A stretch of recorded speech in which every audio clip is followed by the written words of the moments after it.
এই বিষয়গুলো নিয়ে আসছি, ওনাদেরকে বলেছিলাম যে আপনারা নিজের আয়নাটা নিজের আগে দেখুন। আগে ফিঙ্গার দেওয়ার আগে অন্যদের চারটা আঙুল কিন্তু আপনাদের দিকে থাকে। এখানে আজকে আইন শৃঙ্খলা এত ভালো থাকাতে আজকে আমাদের যে ন্যাশনাল লেভেল আমাদের এখন 28টা রাজ্যের মধ্যে নিচের দিকে বারবার করি আমরা যে ল অ্যান্ড অর্ডার সিচুয়েশন আমরা থার্ড পজিশন। টাকা নেই এমনিতেই বলবে, ফালতু কিছু না বলি যে আইন শৃঙ্খলা নেই, আইন শৃঙ্খলা নেই। তোমাদের সময় কি ছিল? একজন আরেকজনের পরিপূরক।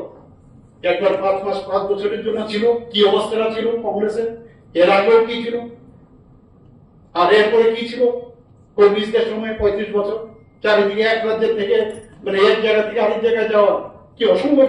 টেররিস্টদের আজকে টেররিস্ট ফ্রি করা হয়েছে মাননীয় প্রধানমন্ত্রীজি এবং মাননীয় আমাদের হোম মিনিস্টারের কারণে সেটা সম্ভব হয়েছে।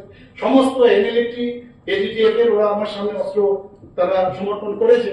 তো সেই জায়গায় এখন ত্রিপুরা কিন্তু একটা শান্তি জায়গা, মানুষ বাইরের থেকে আসছে এখানে, ওরা বিনিয়োগ করতে চাইছে আমাদের এখানে।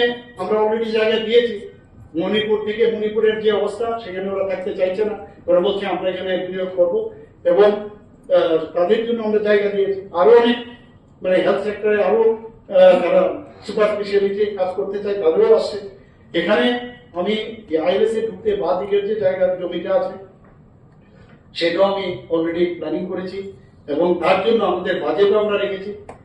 একদম আধুনিক মানে একটা আই হসপিটাল সেখানে করা হবে এবং সেখানে 100 বেডের হসপিটাল করা হবে। সমস্ত সুযোগ সুবিধা যাতে বাইরে আয়ের জন্য কেউ না দিতে হয় সেই ব্যবস্থা আমরা করছি। আমি চাই যে এই যে আমরা আমাদের যে উদ্যোগ সেই উদ্যোগের সাথে আপনারা সবাই মিলে আমাদের সাথে সামিল হবেন এবং বাস্তবটা আপনাদের বুঝতে হবে যে কে আপনাদের সাথে ছিল, কে আপনাদের সাথে আছে, কিভাবে আছে ছিল আর এখন কিভাবে আছে।